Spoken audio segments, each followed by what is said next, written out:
ఇటీవల మా దగ్గర వచ్చిన పేషెంట్ కి severe gut inflammation, gastric problem, diarrhoea, loss of appetite, skin rashes విపరీతంగా రావడము, తర్వాత వీక్నెస్ బాగా వస్తా ఉందని చెప్పేసి నా దగ్గరికి రావడం జరిగింది. నాకు కొంచెం డౌట్ వచ్చి తనకి కొలోనోస్కోపీ చేయడం జరిగింది.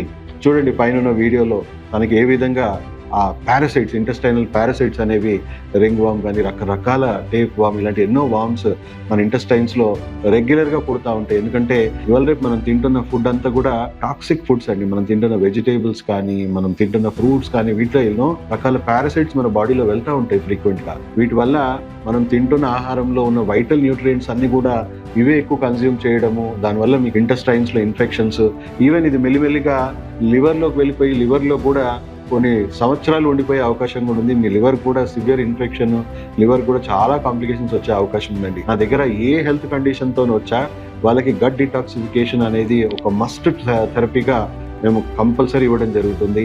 సో క్రానిక్ కండిషన్స్ లో ఉన్న వాళ్ళకైతే కోలన్ ఇరిగేషన్ ట్రీట్మెంట్, అంటే మొత్తం కోలన్ మళ్ళీ క్లీన్ చేయడానికి కూడా ట్రీట్మెంట్స్ ఇస్తూ ఉంటాం. ఇంటి చిట్కాలు కూడా మనం దీంట్లో పాటిస్తే ఈ ప్రాబ్లం అనేది చాలా మొక్క దశలోనే మనం ఎప్పటికప్పుడు దీన్ని తుంచేయచ్చు. గార్లిక్ క్లౌస్ ఏవైతే ఉన్నాయో మనం కొంత హనీతోని కలిపి గార్లిక్ని తీసుకుంటే ఇవి న్యాచురల్ యాంటీబయాటిక్సే కాదండి, ఈవెన్ మనకు నక్కలకి వాటికి కూడా మనకి టాక్సిక్ కాదు, కాకపోతే వాటికి మాత్రం విపరీతంగా టాక్సిక్గా మారి అవి మెల్లిమెల్లిగా చనిపోవడము.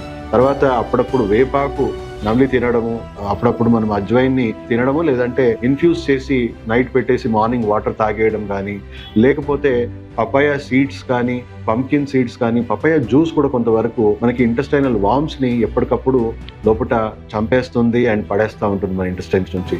ఫ్యూచర్ లో ఏమవుతుందంటే ఈవెన్ ఫెటల్ డెత్స్ కూడా అవుతాయండి. ఇవి కరెక్ట్ గా ట్రీట్మెంట్ జరగకపోతే వాళ్ళ ఇమ్యూన్ సిస్టమ్ పాడైపోయి, వాళ్ళ గట్ పాడైపోయి, ఎందుకంటే మనకు వచ్చే 80% రోగాలు మనం గట్ నుంచే డెవలప్ అవుతాయని చెప్పేస్తే అర్థం చేసుకోండి. అంటే ఎన్ని రోగాలకి ఇవి లింకప్ అయిపోయి ఉంటుంది అనే విషయాన్ని మనం సీరియస్ గా అర్థం చేసుకోవాల్సిన అవసరం ఉందండి. మనం ముందే ప్రికాషన్స్ తీసుకుంటే మనం ఇలాంటి ప్రాబ్లమ్స్ ఉండవు. ఒకవేళ వచ్చినా సరైన ట్రీట్మెంట్ తీసుకుంటే దీనికి సంపూర్ణమైన పరిష్కారం. ఇలాంటి లక్షణాలు ఉన్న వాళ్ళు, గట్ హెల్త్ ఇష్యూస్ ఉన్న వాళ్ళు ఎవరైనా కూడా మన ట్రీట్మెంట్ ప్రాపర్గా తీసుకుంటే వాళ్ళు పూర్తిగా even auto immunity, IBS, fibromyalgia లాంటి కండిషన్స్ ఉన్న వాళ్ళు కూడా మన దగ్గర ట్రీట్మెంట్ తీసుకొని మళ్ళీ రాకుండా పూర్తిగా నార్మల్ లైఫ్ జీవిస్తున్నారు. ఎందుకంటే వాళ్ళకి ప్రాబ్లం ఫంక్షనల్గా క్యూర్ చేసి, రీహాబిలిటేట్ చేసి వాళ్ళకి నేర్పిస్తున్నాం మీరు ఎలా తినాలి, ఎలా జీవించాలి, ఎలాంటి జీవనశైలి పాటించాలి అనేది కూడా ఒక సస్టైనబుల్ హెల్త్ అనే కాన్సెప్ట్ని కూడా మేము వాళ్ళకి చెప్పడం జరుగుతుంది. దాని ద్వారా వాళ్ళు మళ్ళీ మా చుట్టూ కానీ ఇంకో డాక్టర్స్ చుట్టూ తిరగాల్సిన అవసరమే ఉండదు.